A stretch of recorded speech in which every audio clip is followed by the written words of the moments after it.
Pasiani. Halo semuanya, nama saya Cindy Melinda Saputri.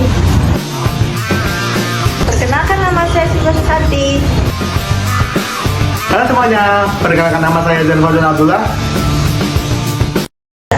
Halo semuanya, di video ini kita akan membahas tentang sistem komputer. Apa sih yang dimaksud dengan sistem komputer? Kenapa komputer bisa bekerja dengan baik?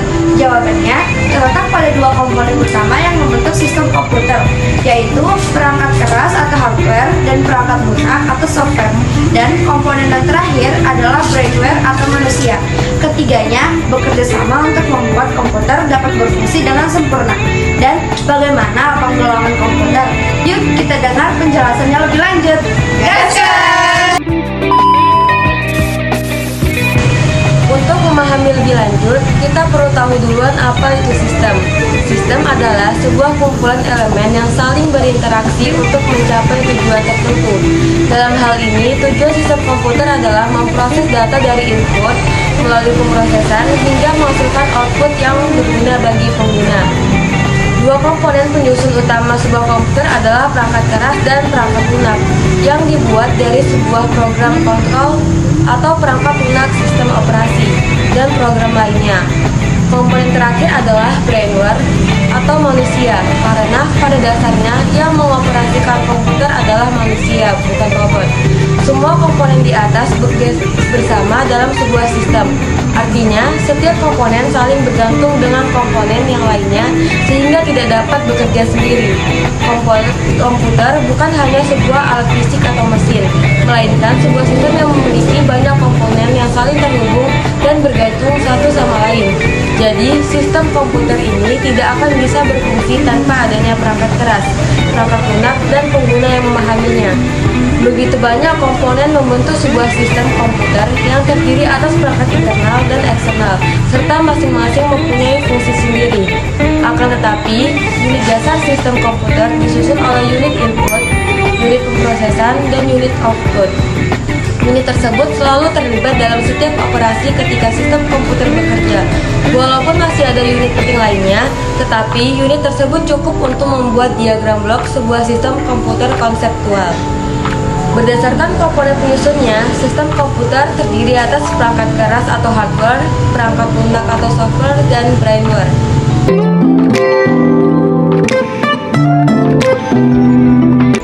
Perangkat keras atau hardware. Perangkat keras atau hardware adalah komponen fisik yang terlihat dan dapat disentuh pada komputer. Hardware terdiri dari berbagai komponen yang memiliki peran spesifik.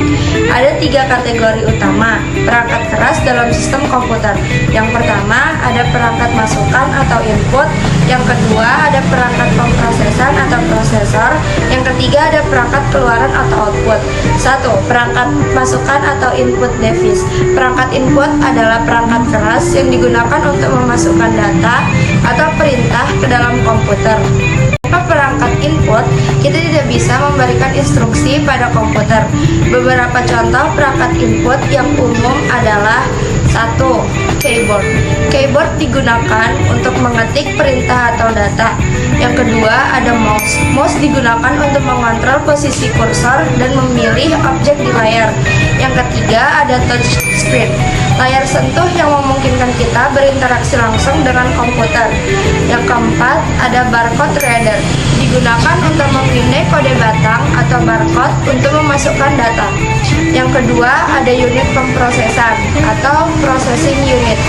Setelah data dimasukkan, komputer memerlukan unit pemrosesan untuk mengolah data tersebut. Dan disinilah semua perhitungan dan eksekusi perintah terjadi. Unit pemrosesan terdiri dari beberapa komponen penting. Yang pertama ada CPU atau Central Processing Unit, otak dari komputer yang bertanggung jawab untuk menjalankan instruksi program. Yang kedua ada Control Unit atau CO, mengatur aliran data dan instruksi dalam CPU. Yang ketiga ada Arithmetic Logic Unit atau ALU, bertanggung jawab untuk melakukan operasi aritmatika dan logika seperti penjumlahan, pengurangan, dan perbandingan. Yang keempat, ada unit memori atau RAM atau ROM, tempat penyimpanan sementara data dan instruksi yang sedang diproses oleh CPU. Yang ketiga, ada perangkat keluaran. Output device, setelah data diproses, hasilnya harus disampaikan ke pengguna. Disinilah perangkat keluaran berperan, baik keluaran secara langsung seperti monitor dan printer. Monitor yang merupakan alat output dan bagian dari sistem komputer yang menampilkan visualisasi hasil pemrosesan data. Printer yang merupakan perangkat output dan komponen dari struktur sistem komputer untuk menghasilkan salinan fisik dari data yang diproses, misalnya dokumen atau gambar, maupun secara tidak langsung seperti speaker yang perangkat output dalam bentuk suara seperti peringatan atau musik.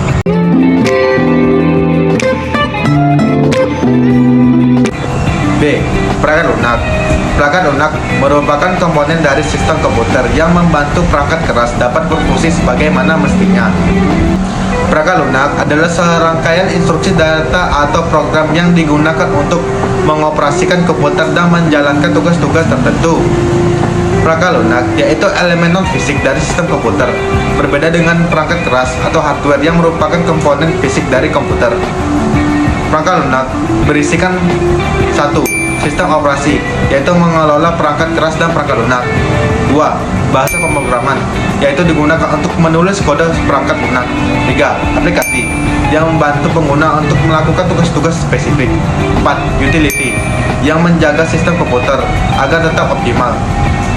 Perangkat lunak memainkan peran krusial dalam operasional komputer, mulai dari menjalankan dasar-dasar sistem hingga mendukung aplikasi spesifik yang memenuhi kebutuhan pengguna.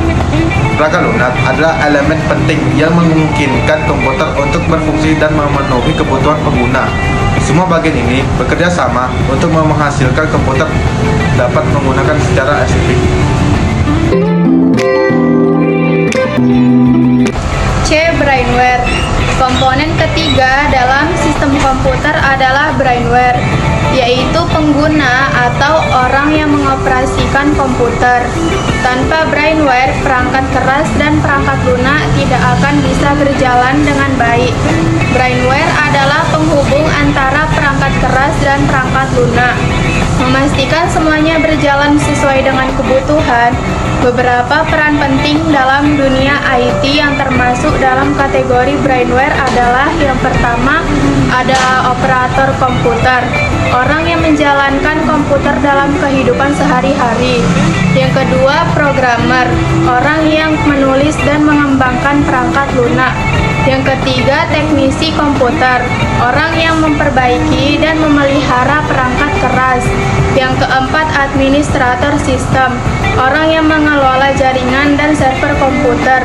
Yang kelima, desainer grafis, orang yang menggunakan perangkat lunak untuk membuat desain visual.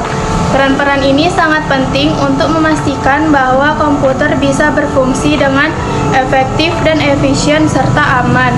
Mereka memastikan sistem berjalan dengan lancar, memelihara perangkat keras dan perangkat lunak, serta terus berinovasi untuk memenuhi kebutuhan yang berkembang. Tanpa brainware, perangkat keras dan perangkat lunak tidak akan berfungsi secara efektif.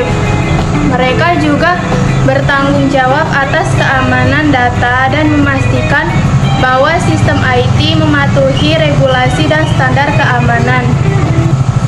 Seperti yang telah kita lihat, ketiga komponen perangkat keras, perangkat lunak, dan brainware saling bergantung satu sama lain. Tanpa perangkat keras, perangkat lunak tidak bisa dijalankan. Tanpa perangkat lunak, perangkat keras tidak tahu apa yang harus dilakukan. Dan tanpa brainware, semuanya tidak akan berfungsi. Semua komponen ini bekerja dalam satu kesatuan untuk memastikan komputer dapat memenuhi tujuannya, yakni menghasilkan output yang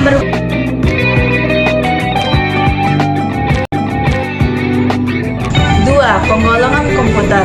Penggolongan komputer dapat dilihat dari jenis data yang diolah, penggunaannya, kapasitas dan ukuran, serta generasinya. Penggolongan komputer antara lain sebagai berikut. Yang pertama, berdasarkan data yang diolah. Antara lain yaitu yang pertama ada komputer analog. Contohnya termometer, voltmeter, dan seismometer. Yang kedua, komputer digital. Contohnya laptop, kalkulator, mesin ATM. Yang ketiga, komputer hybrid. Contohnya mesin dispenser di SPBU. Yang kedua, mesin elektrokardiogram atau EKG. B. Berdasarkan penggunaannya. Antara lain yaitu yang pertama ada komputer tujuan khusus. Contohnya server, router, dan microcontroller. Yang kedua, komputer tujuan umum. Contohnya laptop dan PC. Yang C. Berdasarkan kapasitas dan ukuran. Antara lain yaitu yang pertama ada komputer mikro. Contohnya PC dan laptop. Yang kedua, komputer mini. Contohnya komputer server atau IBM AS per 400. Yang ketiga, komputer kecil. Contohnya small scale mainframe. 4. Komputer menengah. Contohnya medium scale mainframe.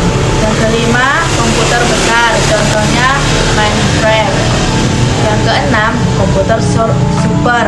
Contohnya IBM ASCII Weil buatan IBM. Simulasi pengujian nuklir. D.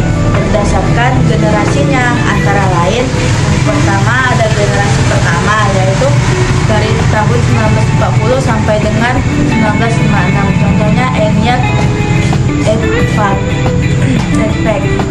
IBM 701 dan IBM 1650. Dua generasi 1957 sampai 1963. Contohnya IBM 1401 dan IBM 1920.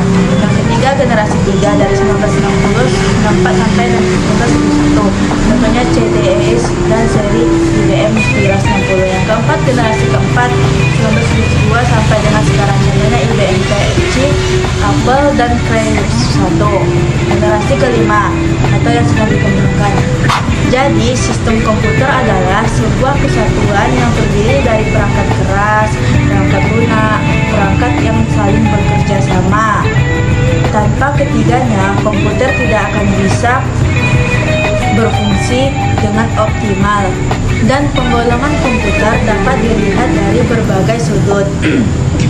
Mulai dari jenis yang diolah penggunaannya, kapasitas, ukuran, hingga generasi. Pemahaman yang lebih jelas tentang kategori-kategori ini, kita bisa lebih mengapresiasi bagaimana teknologi komputer terus berkembang dan mempengaruhi kehidupan kita. Semoga penjelasan ini membantu kalian lebih memahami bagaimana komputer bekerja.